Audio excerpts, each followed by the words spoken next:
Hello guys, this is Chosen and today I have for you an absolute thriller of a game, and this is gonna be swarm on swarm violence.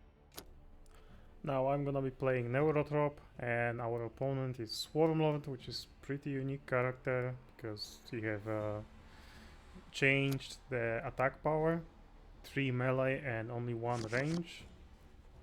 Unfortunately for us, this is only a negative because we do not possess many flying units,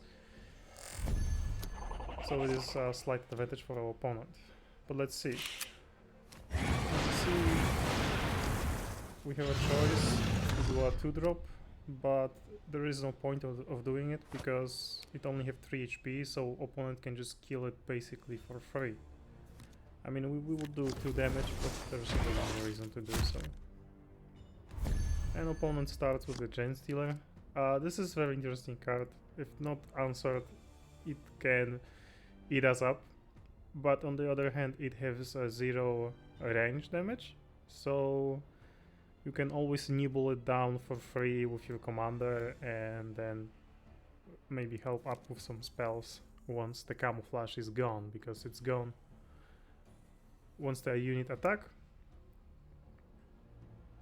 And here we have some awkward positioning where you cannot really kill the Genestealer, and enemy units have high melee damage and our unit have very low melee damage, so it's kinda awkward, but I have to do something because in this matchup tempo is everything and I need anything on the board that's gonna help me.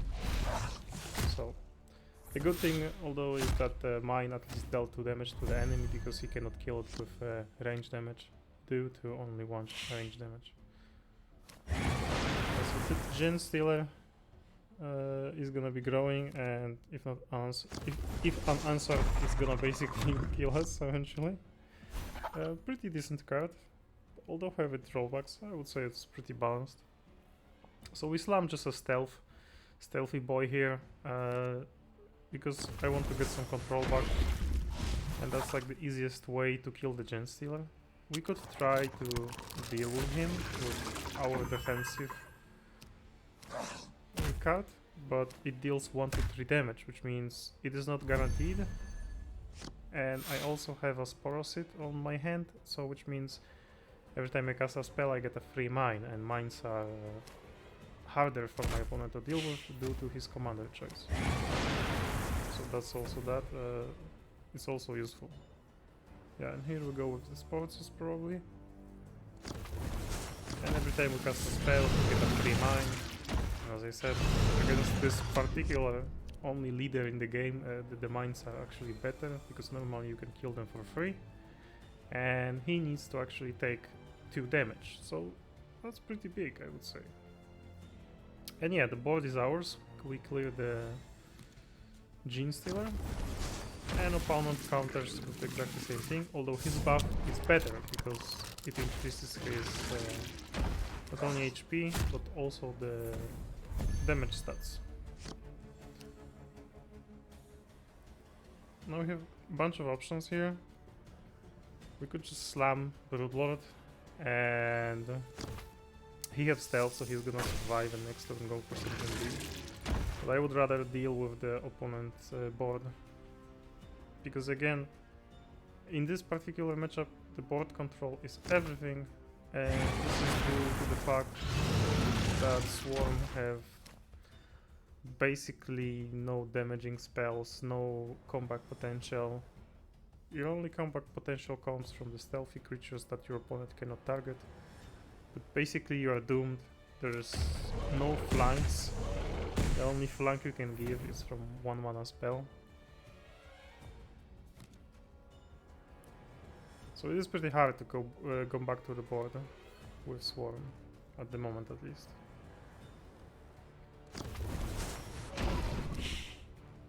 Now I decided to put on the right side. I don't know why. Oh, okay. I put it on the right side because on the left our board is too full. Generally, with Swarm, you want to put all your creatures on one side, because then you can just buff them, right, with Synapse. But there was not enough space on the left side. There's only one space, and you cannot merge your units if there's only one space. Now our enemy used a very, I would say, rare to see card, yeah, where it gives basically 2 blast, which I was testing, and it's pretty cool against some matchups. You know, scarabs, some green boys, that's pretty useful. I mean, in general, blast is pretty cool. It only costs 2 mana and it works with synapse, so if you have something on the board, your general also gets synapse, so it works. Although I would consider that there are better options. But maybe I'm in the wrong. I don't know, the game is still pretty fresh. I'm testing a lot of stuff. And here we have a lot of choices. Broodlord is always solid just because he has stealth and his ability is basically made for Swarm. This is like this is the first legendary I would advise for everyone to craft as a Swarm, because it basically doubles your synapse, which is crazy good, right? It's always solid. It has stealth, so it's gonna probably stick to the board. And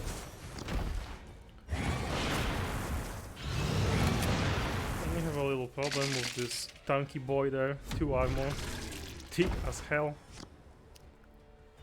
And I just try to spam the board so my opponent cannot deal with the amount of threads I'm putting there.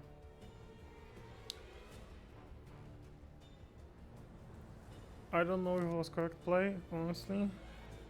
Oh, my opponent have a killing, so that's a pretty cool card on such tanky units. And my opponent just slams the flying mine with blast, which dies while it attacks, and he goes for the face, because, you know guys, face is the place, right? And the biggest problem for me, of course, is to deal with this chunky boy, but at this point I should have enough. And I'm thinking, how do I not die? And so Broodlord and Evolution seems like a thing. Decent options here. Stealth always good for Swarm, although not in this situation where I have 8 HP. And I decided to go for armor, so I can just clear the board while my units stay healthy. And so, you see, with Broodlord for 2 mana I got 5 armor, which is just crazy good. I mean, it's just fancy, and my pants are full at this moment, because I have 8 HP. And Swarm have a lot of buffs that also can be used on the general. So, and I hope that the mine is not gonna hit my face. It's 1 in 6 basically. Unfortunately it didn't, and mines are very good with this ranged creature that is healing, because every time something dies, he is healing. So it's a pretty cool combo.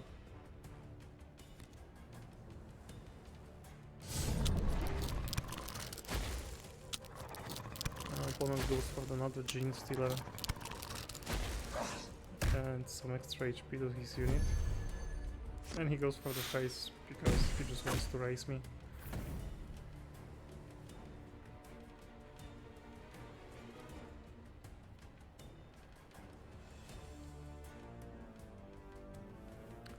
I don't know if it was correct. Maybe this is his only option. Maybe he has some buff on the hand, or he is hoping for a top deck.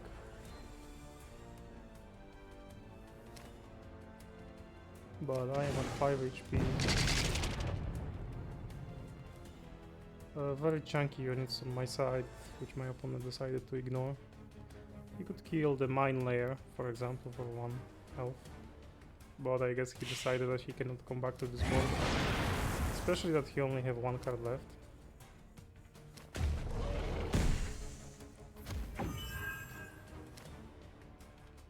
And Now we just swipe the board with our superior armored units.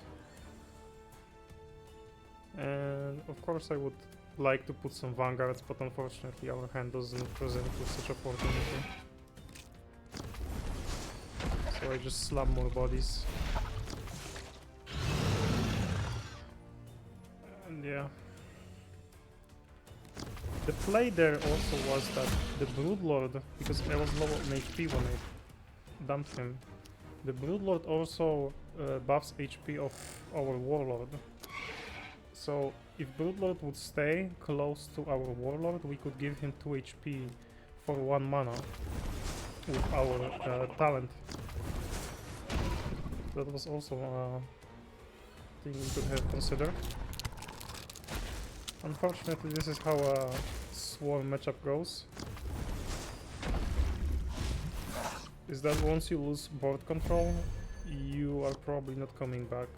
Because once you start to pick which trades you take, you are probably gonna stay in the board control forever. That's why it's difficult to play with Swarm, and it's either you just stomp your enemy with ridiculous amount of huge monsters, or you just don't get to play the game at all. I also made a mistake at the end there. I could swipe my face into enemy face with melee attack and give us a draw, which would result in both of us getting max rewards. So anyway, thanks for watching and see you guys next time.